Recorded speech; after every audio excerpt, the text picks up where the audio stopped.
We welcome in head coach Josh McDaniels. And coach, let's begin looking at the tape after Arizona, how the players reacted to the tape and then practice so far this week. Yeah, we saw a lot of opportunities that we couldn't quite take advantage of late in the game. I thought we all knew that we put ourselves in a good position. Anytime you do that and you build yourself a lead, clearly you've done some things well, which we did. And then, there was a lot of reasons why we didn't close the game out.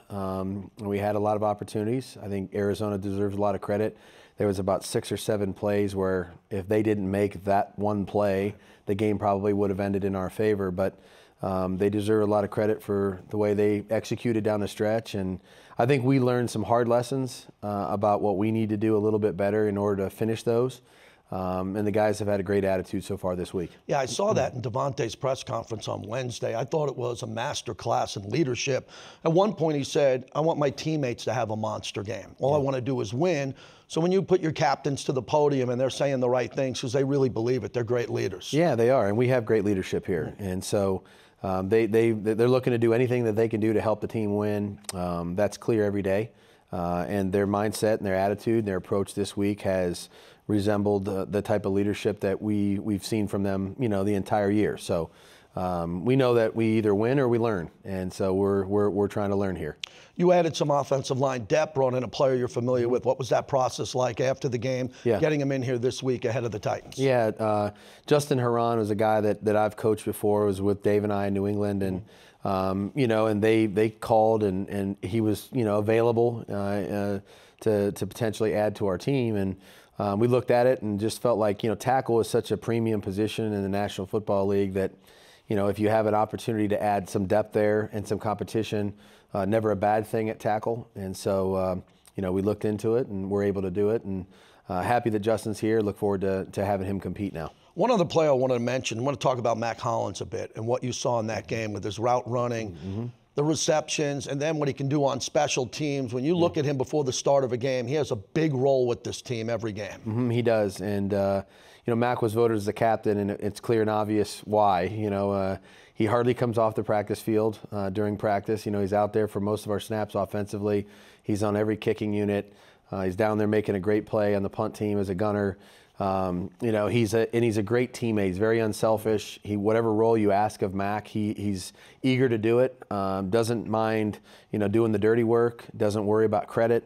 He's just a good, hard-nosed football player. Tough kid, smart, learns a lot of positions offensively for us and in the kicking game. And we're looking forward to his leadership continuing to help us as we go forward here and learn. You had a dress rehearsal in Miami, traveling east. So this is the first one in the regular season. What's that like, moving this mass operation, getting ready for this game as the Titans are coming off a short week? It's the first. You're right. We've had a couple times to go east, but this is the first time we're playing early on a Sunday. So what we're going to do is we're going to go Friday. So we're going to practice Friday afternoon and then leave Friday night and get there, 9:30, 9:45 in Nashville.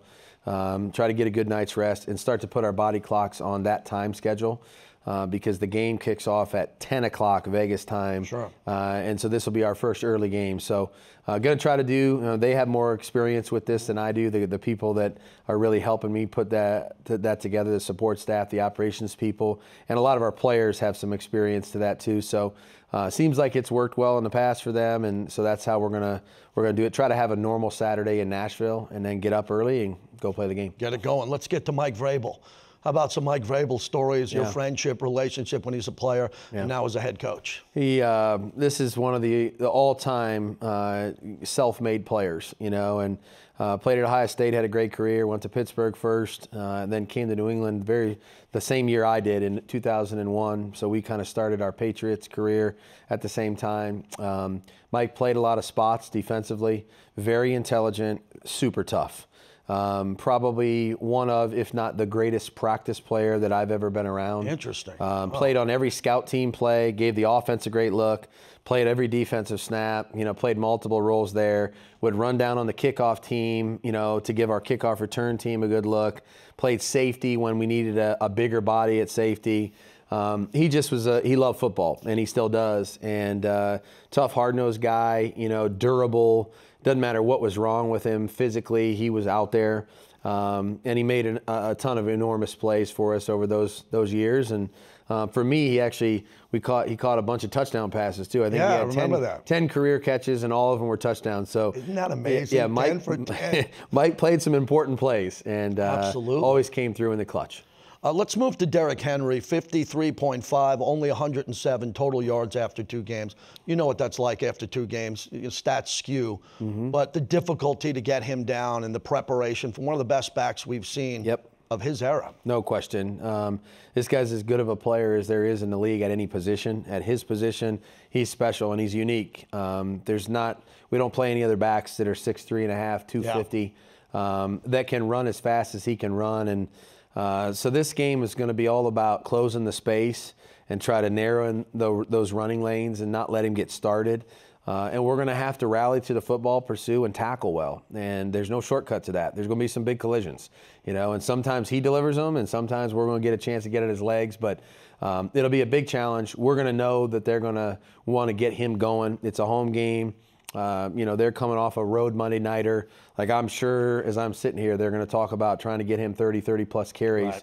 Right. We're going to need to do a good job in the running game. And we talked about that in the preseason when I first sat down with you. It's tough to simulate that in the preseason, right? Especially if starters aren't playing. Yep. So is it everyone, and Coach Graham saying everybody just get a hat to the ball? No question. Once he touches it, get everybody to the ball, because it could take multiple players to bring him down. Yeah, you have to play really disciplined run defense. Everyone will have an assignment in a gap, and we're going to need to do a good job of setting an edge on the defense and then trying to rally and play your gap. If you're out of your gap and there creates a seam for him, he'll find it, and he's not going to screw around and go sideways very long. So he'll stick his foot in the ground and get downhill. And like I said, this is going to be all about closing the space for us. If we can go back to when you scouted Ryan Tannehill back in the day and competed against him, Yep. He's sneaky outside the pocket, former receiver. We know how athletic he could be. Concerns of keeping him in the pocket and getting to him if he decides to run. Very talented player. Obviously has really come into his own the last 4 or 5 years here, and he's led a team that's finished first in the AFC and was the #1 seed, and he can beat you with his arm or his legs. And very smart guy, cerebral.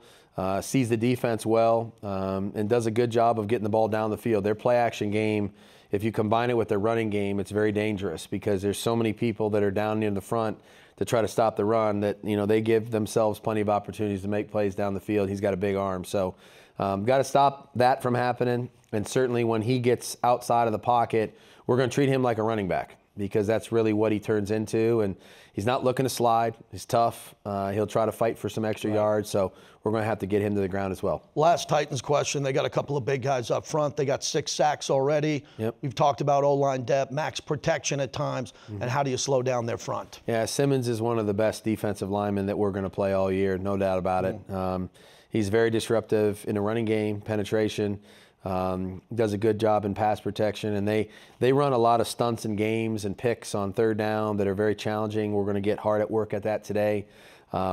They're just a physical group, and at some point in every rush, it turns into a power rush.